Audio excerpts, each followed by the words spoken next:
महाराष्ट्रातून आणि विशेषतः मराठवाड्यातून पुण्यामध्ये शिक्षणासाठी येणारी मुलं मुली आणि त्यामध्ये फर्ग्युसनमध्ये शिकणारी मुलं मुली 10 पैकी 8 जण तुम्हाला सांगतील की आम्ही UPSC करतोय, मी MPSC करते, आम्ही कॉम्पिटिटिव्हची तयारी करतोय. असं का बरं?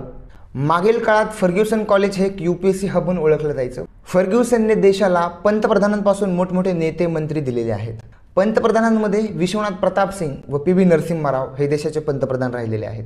मित्रांनो, एक उदाहरण दिलं तर वेगळं ठरणार नाही. 2016 साली फर्ग्युसन कॉलेजमध्ये BA केलेला मराठवाड्यातील जालन्याचा अन्सार शेख हा IAS झाला आणि तेव्हापासून संपूर्ण मराठवाड्यातून आणि महाराष्ट्रातून फर्ग्युसनमध्ये UPSC करणाऱ्यांचा ओढा खूप वाढलेला आहे.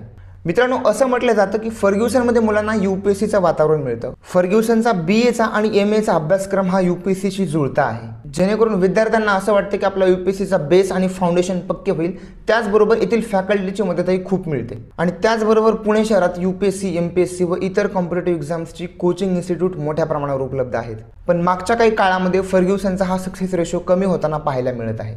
UPSC प्रिपरेशन सोबतच इथे येणाऱ्या ग्रामीण भागातील मुलांमुलींनी आपला बॅकअप प्लॅन पण बनवावा आणि मगच तयारी करावी, कारण स्पर्धा परीक्षेच्या जाळ्यामध्ये यशाबरोबर अपयश पचवणं खूप कठीण असतं आणि म्हणून निराशेच्या विळख्यात सापडलेला ॲस्पायरंट डिप्रेस्ड होऊन आपला वय आणि पैसा दोन्हीही गमावतो.